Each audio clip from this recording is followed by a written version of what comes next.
Ang'eni lemo weche tek. To wabe wa jo kanisa.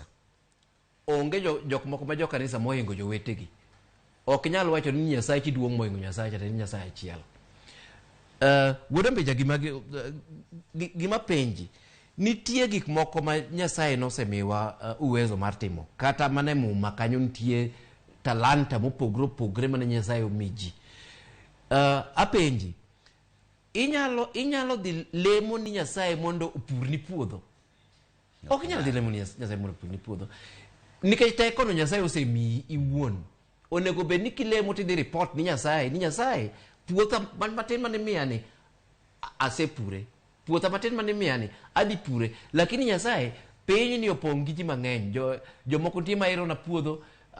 Anyalo rumo gi thuol kuro kae puodho. Nyasaye magi gik moko anyala nudhi ambuodo menya. Koro akwayi ni mondo igeng' na maricho gi mondo aendelea gi tija.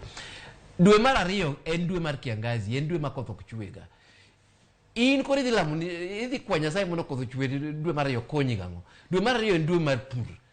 Ka koth ok ochwe dwe mar 3 to